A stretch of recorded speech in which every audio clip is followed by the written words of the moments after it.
Domiteo.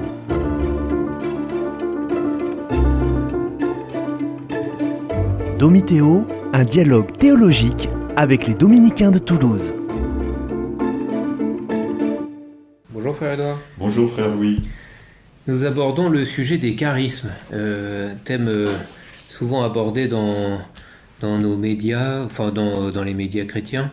C'est au numéro 799, dans le grand sujet de l'Église, Temple de l'Esprit Saint. L'Esprit Saint semble donner des grâces qu'on appelle charismes, et au numéro 799, il y a une distinction qui est faite entre charisme humble et charisme extraordinaire. Alors, est-ce que tu peux rappeler d'une part qu'est-ce que c'est que les charismes, et puis quelle est la différence entre un charisme humble et un charisme extraordinaire? Alors, le mot charisme dans son étymologie signifie d'abord une grâce. C'est-à-dire une grâce au sens le plus général, à tel point que Saint Irénée, que nous évoquions dans une émission précédente, dit « là où sont les charismes de Dieu, là, il est bon d'apprendre la vérité ». Donc c'est quand même très fort, c'est pas rien. Et comme lieu pour apprendre la vérité, il cite, comme charisme de Dieu, la hiérarchie. Alors ça nous étonne, parce que nous, on a l'habitude de dire que l'Église est hiérarchique et charismatique, et on ne les confond pas. C'est-à-dire que petit à petit, le mot charisme a fini par signifier non plus seulement une grâce de Dieu, mais une grâce donnée gratuitement sans qu'elle soit nécessaire au salut. On a distingué la grâce gratis data, la grâce donnée gratuitement en plus comme beauté pour le bien du corps, et la grâce gratum faciam, c'est-à-dire la grâce qui rend gracieux pour le salut éternel. Et c'est ça qui a permis une espèce de spécification qui s'est faite progressivement entre charisme et, je dirais, grâce habituelle, qui est quand même la sainteté. La grâce habituelle, la grâce active, c'est la sainteté. Alors que le charisme, c'est une chose fort utile pour le corps. Il est orienté au corps, il donne de la beauté au corps, mais n'est pas nécessairement aussi, je dirais, nécessaire que la grâce qui nous rend gracieux. Parce que celle-là, si on ne l'a pas, on est perdu. On n'est plus en Dieu. Alors que le charisme est comme une décoration supplémentaire pour le bien de tous. Il est orienté au bien de tous. C'est ça qui est la grosse différence. Et on comprend très bien à ce moment-là qu'il y ait des charismes multiples et variés chez les chrétiens, des charismes de service, des charismes, je dirais, tout simplement de travailler dans le corps du Christ. Par exemple, quelqu'un est chantre, c'est un véritable charisme. Quelqu'un a un charisme très humble de service, de nettoyage de nos églises, de préparation des fleurs. Ce sont des petits charismes, mais c'est pas rien, c'est pour la beauté du rayonnement de ce qu'est l'Église. Oui, faire organiser des chants, organiser un orgue, etc., savoir jouer un instrument de musique comme l'orgue, c'est charismatique. Par contre, on parlera de charisme extraordinaire quand on voit plus directement l'action, je dirais, surnaturelle du Saint-Esprit, et vous avez des charismes donc tout à fait étonnants, comme le charisme Incendium Amoris, quelqu'un qui a le cœur si chaud que ça se voit comme à l'extérieur, comme Saint Philippe Néri, qui avait le cœur si chaud que ça dilatait même les parois de son thorax. Et au moment de son autopsie, après sa mort, on a vu que les parois de son thorax étaient dilatées tellement son cœur était dans cet incendium amoris, cet incendie du cœur qui caractérisait ce grand saint. Vous pouvez avoir l'absence de sommeil, vous pouvez avoir l'inédit, le jeûne absolu après une vision de transfiguration, comme ont souvent les saints, des larmes de sang, des lévitations, le corps se soulève au-dessus du corps, la bilocation, on pense à Padre Pio qui pouvait être à 2 lieux différents à la fois. Vous avez la hiérognosie, c'est-à-dire la connaissance des choses sacrées, comme reconnaître les vraies reliques des fausses reliques. Parce qu'il peut y avoir des erreurs au cours de l'histoire où on a cru qu'on avait des bonnes reliques, mais elles ne sont pas vraies. Donc c'est très utile d'avoir des gens qui connaissent les vraies reliques. J'avais connu comme ça le frère d'un moine de Maïlis qui savait reconnaître les bonnes reliques des mauvaises reliques. Je l'ai emmené, je me souviens, à Montpellier, dans Notre-Dame des Tables, à chaque hôtel, il disait ça c'est vrai, ça ne l'est pas. Donc c'était très utile. Bon, vous avez la cardiognosie qui est plus rare, c'est la connaissance des cœurs.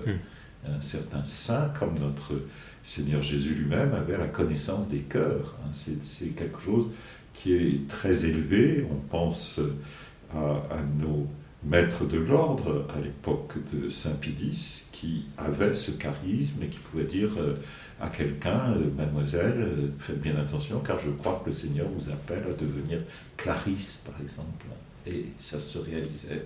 Donc c'est assez extraordinaire, cette cardiognosie. On peut être aussi en lien constant avec son ange gardien, etc.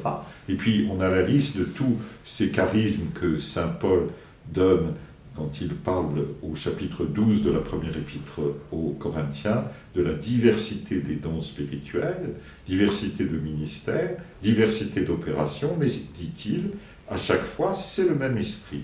À l'un est donné un discours de sagesse, à un tel autre un discours de science, à un autre de foi, à un autre les dons de guérison, à un autre les prophéties, le discernement des esprits, à un autre les diversités de langues, les diversités de l'interprétation.